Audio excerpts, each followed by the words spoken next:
discernimiento, conociendo la diferencia entre el bien y el mal, lo bueno y lo malo.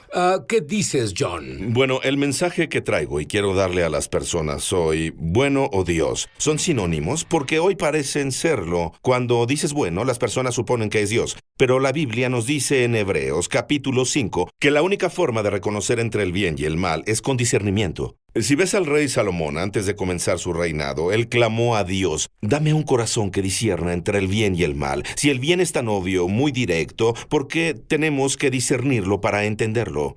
¿Y sabes qué es lo más importante para mí? Es la revelación que están a punto de oír, que tal vez es una de las más importantes que obtendrás entre ahora y el tiempo en que vayas a casa o Jesús regrese. Esa revelación vino de forma sobrenatural a John Bevere. Y tienes un libro bestseller, 1,5 millones de copias, La trampa de Satanás, y todos conocen a John Bevere y este libro. Pero necesitó una revelación sobrenatural de Dios para que lo entendiera. ¿Qué pasó? Bueno, esto comenzó hace años. A finales de los 90 iba a Suecia y recuerdo que aterricé y mi anfitrión me recogió y dijo: John, no sabes esto, pero una mujer muy famosa que era conocida en todo el mundo murió anoche en un accidente automovilístico trágico. Estaba impresionado, sin palabras. Ella era hermosa, tenía una gran personalidad, la amaban sus fans y estaba usando su belleza y su influencia para ayudar a las víctimas de minas terrestres. Ayudaba a las víctimas que eran pobres y necesitadas y a víctimas de la injusticia social. Y recuerdo que vi las noticias sobre personas que estaban llorando en sus rejas, llorando en la nación. Y sentí dolor por 2 o 3 horas y pensé: hablaré ante 6,000 personas y tengo que prepararme para el servicio, y apagué el televisor. Y sí, sentí que mi dolor era un error. Así que fui al final de mi cama en Suecia y me arrodillé a los pies de la cama y dije: Dios, siento que me equivoco, que está mal. Y escuché claramente, y este es el aspecto sobrenatural de esto. Dios dijo: lee Apocalipsis 18. Escuché eso tan claro y comencé a leer el Apocalipsis 18 y llegué a los versos 7 y 8, donde dice: en la medida en que se glorificó a sí misma y vivió lujosamente, en esa misma medida dale tormento y sufrimiento. Pues fuerte es el Señor, Dios quien la juzga, y sentí un cubetazo de agua helada porque soy fan de esa mujer. Y dije: Dios, ¿cómo puedes usar esas escrituras para hablarme sobre esa mujer? Y dije: Dios, todo lo que ha hecho está ayudando a las víctimas de minas, a los pobres. Y el Señor dijo: ella presumió su adulterio con todo el mundo. Ella abiertamente se rebeló contra la casa a la que eligió someterse. Y dije: pero Dios, todo el bien que ella hizo. Y escuché tan claro. Y eso ha cambiado mi vida, Sid. El Espíritu Santo habló. Y dijo: hijo, no fue la parte mala del árbol del conocimiento del bien y el mal lo que atrajo a Eva, fue el lado bueno. Y cuando escuché eso, fui a mi Biblia, a Génesis 3, y vi estas palabras. Cuando la mujer vio que el árbol era bueno, que era agradable, que era deseable para hacerla sabia. Y dejé caer mi Biblia en la cama y dije: vaya, vaya, y el Espíritu Santo me dijo: hay un bueno que es muy rebelde para mí. Y justo entonces vi todo hasta el hecho de que el hombre de pecado, el hombre de rebelión, va a engañar a las naciones. Su bondad va a ser aterradora, pero será una perfecta rebelión para Dios. Como producto de eso, de lo que comencé a darme cuenta, es que la mejor manera en la que el enemigo puede engañar a las personas, porque Jesús, los apóstoles, todos hablaron sobre el engaño en lo último de los últimos días. Jesús dijo: si es posible, incluso los elegidos serán engañados. Y comencé a darme cuenta que la persona engañada cree que está del lado de la verdad cuando en realidad no lo está. ¿Cómo el enemigo va a engañar incluso a los elegidos? Es con lo bueno. Lo que estás diciendo es que el enemigo va a envolver el engaño que obviamente reconocerías con un empaque de bueno. ¿No es lo que dices que le pasó a Eva en el Edén? La Biblia no dice que Satanás puede transformarse en un ángel de luz. Dice que sí se transforma en un ángel de luz y también sus mensajeros. No solo Satanás se transforma en ángel de luz, sus mensajeros y el mensaje de los mensajeros. Hay un mensaje afuera. Si es bueno, es Dios. No es así, Sid. A veces hay una distinción entre bueno y Dios. ¿Tuviste una revelación de que en los últimos días ese engaño ocurriría, el discernimiento entre el bien y el mal? Malaquías lo predice. El libro de Malaquías dice que en los días finales, los días justo antes de la venida del Señor, no va leyendo la Biblia esta mañana, y la Biblia dice en Hebreos capítulo 2, atendamos a las cosas que hemos oído, no sea que nos deslicemos, para que no nos apartemos.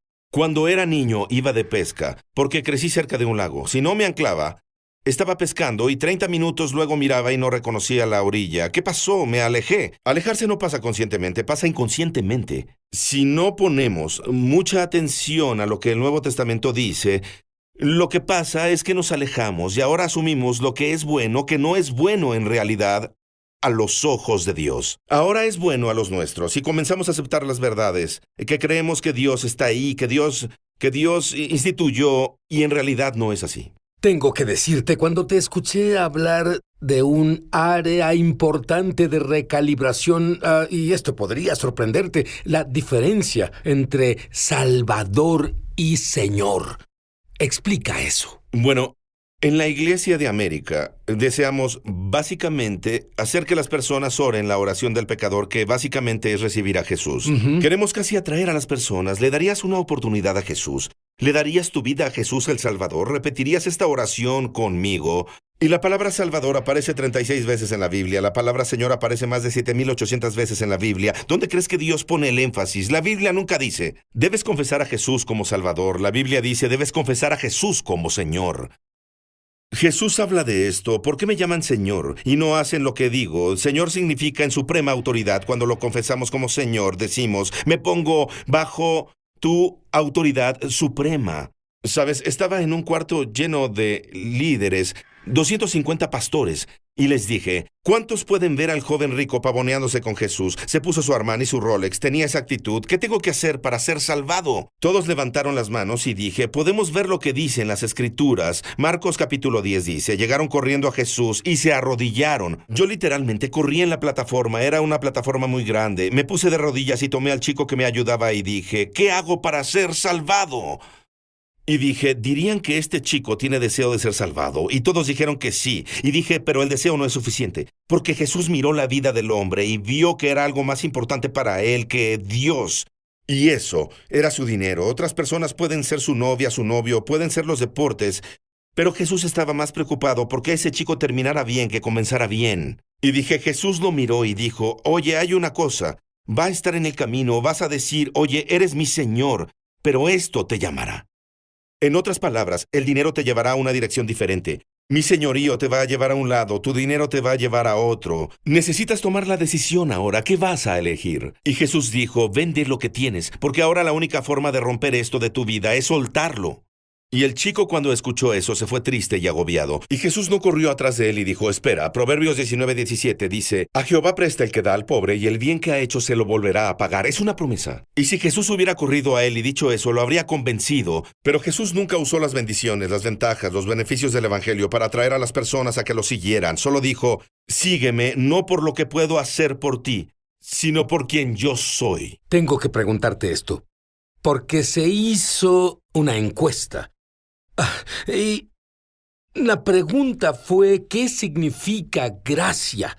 Pero el resultado de la encuesta fue muy importante para que las personas entiendan. Explica eso. Fue una encuesta desgarradora. Más de 5,000 cristianos fueron encuestados. Eran cristianos que creen en la Biblia.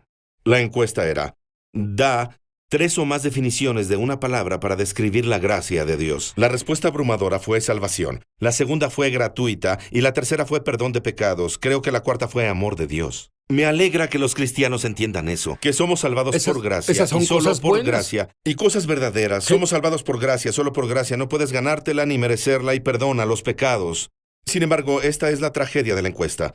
Solo el 2%, la cifra real fue 1.9% de los que fueron encuestados dijeron, la gracia es el poder de Dios, pero es exactamente como Dios representa su gracia, porque Dios le dijo al apóstol Pablo en 2 de Corintios 12:9, bástate mi gracia, porque mi poder se perfecciona en la debilidad o la incapacidad humana. Si ves a Pedro, él dice, gracia os sea multiplicada, como todas las cosas que pertenecen a la vida y a la piedad nos han sido dadas. La gracia es el poder de Dios que me da habilidad de hacer lo que no podría hacer con mi capacidad. No podría vivir una vida santa antes de ser cristiano y solía leer la Biblia y sentía una tremenda convicción porque era un buen pecador. Y aún así no tenía el poder de cambiar Pero cuando la gracia de Dios vino a mi vida, no solo fui perdonado, no solo fui salvado, pero la misma gracia me dio poder de ser transformado. No para ser un hombre que ve pornografía y siente lujuria por otras mujeres, sino para ser un hombre que podía sentarse ahí y ser libre de eso y ver a una mujer por el hecho de que ella era la niña de su padre, no por el hecho de que era un pedazo de carne. Así que la gracia cambió lo que yo no podía. Cuando volvamos, quiero descubrir lo que la verdadera santidad bíblica es. No se vayan. Llama gratis ahora en los Estados Unidos, Canadá o Puerto Rico al número que está en pantalla para recibir el libro ungido de Sid Roth, Sanidad Sobrenatural, por una donación de $15. Fuera de Estados Unidos son $10 adicionales para gastos de envío. Pide la oferta número 1346. Fuera de estas áreas, entra a www.essobrenatural.com/1346. Durante 35 años, Sid Roth, un judío creyente en Jesús el Mesías, ha estado investigando milagros de sanidad para la radio, televisión y publicaciones, y él ha recopilado 10 de los milagros de sanidad más excepcionales y médicamente confirmados que jamás se hayan incluido en un mismo libro. Por medio de este libro ungido, tu fe aumentará al leer estos poderosos testimonios. La unción de sanidad en cada historia salpicará de la página al tú permitir que Dios te inunde con su gloria y poder sobrenatural. Aprenderás cómo tener acceso a la sanidad para ti mismo y para otros, y mucho más. No pierdas esta oportunidad de recibir el libro ungido de Sid Roth, Sanidad Sobrenatural, por una donación de $15. Fuera de Estados Unidos son $10 adicionales para gastos de envío. Pide la oferta número 1346. En Estados Unidos, Canadá o Puerto Rico, llama gratis al número que está en pantalla o entra a www.essobrenatural.com/1346. Fuera de estas áreas, 98% de los cristianos en este país no entienden la gracia que nos da el poder capacitador de superar el pecado. Me voló la cabeza, John. Pero eso es lo importante, no solo es cuestión de conocimiento. La Biblia lo deja tan claro, Sid, que no puedes tener nada de Dios a menos que lo creas. Jesús murió por los pecados de todo el mundo. Juan 3:16 dice, tanto amó Dios al mundo que dio a su Hijo unigénito para todo el que cree. Porque una persona, tienes a dos personas, ambas fueron perdonadas. Una se irá al cielo y la otra no, aunque sus pecados ya fueron pagados. ¿Por qué? Porque esa persona no creyó. No puedes creer lo que no conoces. El 98% de los cristianos no saben que la gracia de Dios es poder. Significa que ese porcentaje intenta vivir en santidad, santos en su propia capacidad, por eso están frustrados. Si intento vivir en santidad, en mi capacidad, una de dos cosas pasará. Seré un legalista hipócrita. Un libertino cuya doctrina dice que la gracia cubre los pecados que amo y me vuelvo un hombre parado sobre terreno frágil. Pero cuando nos damos cuenta que Hebreos dice que necesitamos gracia, es una cita de Hebreos que tengamos gracia para que sirvamos a Dios de forma aceptable, gracia que me da poder. Así que creo en ese poder, me pongo al Señor Jesucristo y me quito lo viejo y creo en ese poder. Y eso produce la transformación. Y Sid, Pablo nos dice que justo antes de que Jesús vuelva, tiempos peligrosos vendrán.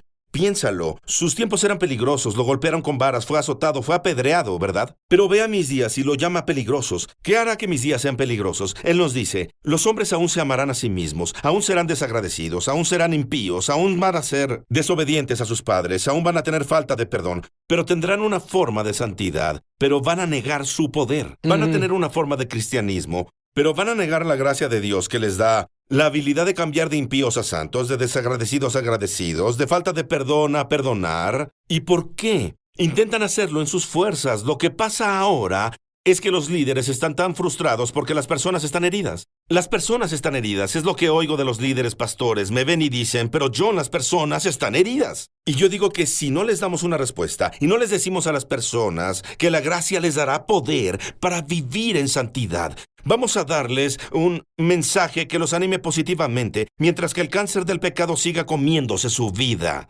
Y no quiero ser un doctor, predicador, que les dice a las personas que todo está bien, cuando no lo está. Quiero ser alguien que puede venir aquí y darles lo que necesitan para que puedan creer y sean liberados del cáncer del pecado que se los está acabando. Porque Dios quiere no solo que seamos posicionalmente libres del pecado, quiere que vivamos libres de pecado. Bueno, hay otra cara aquí que es tan importante. ¿Por qué perdimos un temor saludable de Dios? ¿Qué es un temor saludable de Dios? Creo que es porque las personas están tan aterradas de la palabra temor. Dicen, Dios no me dio un espíritu de temor. ¡Wow! Acabas de confundir el espíritu del temor con el temor del Señor. La Biblia dice en el Nuevo Testamento que perfeccionamos la santidad en el temor del Señor. Dice, ocupaos en nuestra salvación con temor y temblor. ¿Qué es el temor del Señor? ¿Y qué es el espíritu de temor? Puedes verlo diferenciado cuando Moisés saca a los hijos de Israel de Egipto. En el monte la presencia de Dios viene y nunca tendrás la presencia de Dios sin santidad, el temor del Señor. Y las personas huyeron. Y la razón por la que huyeron es que no tenían el temor del Señor en sus corazones. Y Moisés lo vio y dijo, no temas, no le tengas miedo a Dios. El mensaje de Jesús es no temas, no temas. Dios dice siempre no temas. Moisés les dijo, no teman, ese es el espíritu de temor. Porque Dios vino a probarlos. ¿Cuál es la prueba? Que su temor esté en ti para que no peques. Espera, Moisés, te acabas de contradecir. No temas porque Dios vino a ver si su temor está en ti. No se está contradiciendo, está diferenciando entre tenerle miedo al Señor y el temor del Señor. Hay una diferencia. La persona que le tiene miedo a Dios esconde algo. ¿Qué hizo en el Edén Adán? Corrió de la presencia de Dios. ¿Por qué? Ahora él tiene el espíritu de temor. Pero la persona con el temor de Dios está aterrada de estar lejos de Dios. Si quieres una definición, la primera definición del temor del Señor es tener miedo, no miedo, es estar aterrado de estar lejos de Dios. Si ves a Lucifer, él dirigía la adoración en el cielo, pero no temía a Dios. Así que se formó iniquidad en él. Si ves a un tercio de los ángeles, están en la gloria, pero no temen a Dios. Y ya no están en la gloria. Cada una de las criaturas alrededor de su trono en la eternidad va a ser probada en dos cosas importantes. El temor del Señor y el amor de Dios son dos fuerzas que nos mantienen en el camino de la vida. Moisés quería la presencia de Dios sobre todas las cosas, las cosas. ¿Quieres la presencia de Dios? Háblame de la presencia. Moisés, si lo piensas, él tenía la mejor vida de un ser humano en el planeta. Tenía la casa más grande, el abuelo más rico, tenía sirvientes, tenía todo lo que quería, pero dejó todo. Israel sufrió abuso por esa misma sociedad, tenían cicatrices en la espalda, sus hijos son asesinados. Salieron y constantemente decían, volvamos a Egipto, era mejor para nosotros. ¿Por qué? ¿Cuál era la diferencia? Moisés anhelaba la presencia de Dios, Israel anhelaba lo que Dios hacía por ellos. Querían la tierra prometida. A Moisés Dios le ofreció, adelante, ve a la tierra prometida, enviaré un ángel, pero yo no iré. Ahora, si Dios le hubiera dicho a Israel, si hubieran tomado Egipto sin un ángel, habrían tomado la tierra prometida con un ángel, estoy seguro de eso. Pero Moisés dijo, si tu presencia no nos guía de ese lugar de sufrimiento, ese lugar de falta en el desierto, no me iré, no nos saques de aquí. Porque lo que Moisés le comunicó a Dios es, si tengo que elegir, prefiero estar en tu presencia. Prefiero estar en tu presencia que en tus promesas. Israel quería sus promesas más que su presencia. Vamos tras las promesas y no la presencia. Cuando tenemos la presencia, las promesas están ahí. Así se es. llama favor. Mira, mi cerebro no deja de doler sobre algunas de las enseñanzas que se dan hoy, que se basan en una profecía que dice que habrá engaño en los últimos días. Esa fue la tentación de Satanás con Jesús. La carne. La primera, la roca. Dios quiere. La Biblia dice, no he visto justo desamparado ni su descendencia que mendiga pan. Ahí está tu pan, conviértelo. El siguiente es todo lo que tus ojos puedan ver. La lujuria de los ojos, todos los reinos del mundo. Solo adórame. La adoración es a quien obedecemos, no a quien le cantamos. Nuestra mayor forma de adoración es la obediencia, y eso viene de un corazón que teme a Dios. ¿Jesús es tu Salvador o tu Señor? Quiero que repitas una oración conmigo, pero con el corazón. Eso hará la diferencia entre conocerlo y saber de Él. Repite conmigo, querido Dios, en voz alta, querido Dios, soy un pecador. Contra ti y solo contra ti he pecado, y lo lamento. Yo te hago mi Señor y Salvador. Señor Jesús, dame el poder capacitador Sí. de tener tu presencia a donde Sí. sea que vaya. Ven a vivir